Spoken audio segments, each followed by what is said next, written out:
Cet été 2013, le président François Hollande savait qu'il était traqué. Un mois déjà que le tout Paris bruissait. Une officialisation de son idylle avec Julie Gaillet ne pourrait avoir lieu que le jour de son anniversaire, le 12 août, juraient mordicus les plus audacieux. Le chef de l'État a donc pris un soin particulier à leurrer les photographes, à l'affût autour de la résidence de la Lanterne.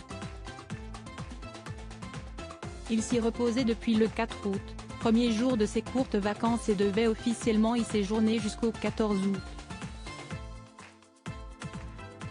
Un balai de voitures aux vitres teintées a du coup fait diversion pour tromper la sagacité des planqueurs.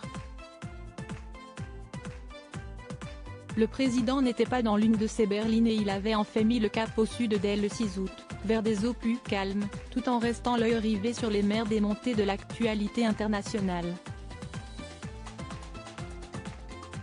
Direction le golfe de Saint-Tropez et la discrète maison d'un ami, retirée dans les terres varoises. Une trêve familiale en fait.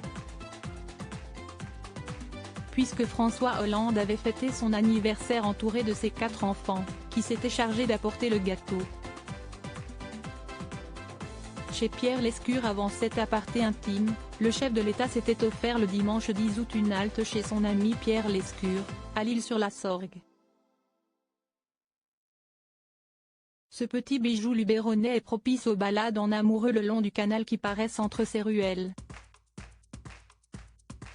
François Hollande avait cependant choisi de rester bien à l'abri des épais murs du mât provençal qui l'accueillait, avec ses 2 fils, Julie Gaillet qui venait de le rejoindre. À l'époque peu étaient ceux qui auraient parié sur ce couple ou seulement imaginé qu'ils se marieraient un jour. Crédit photo, Best Images.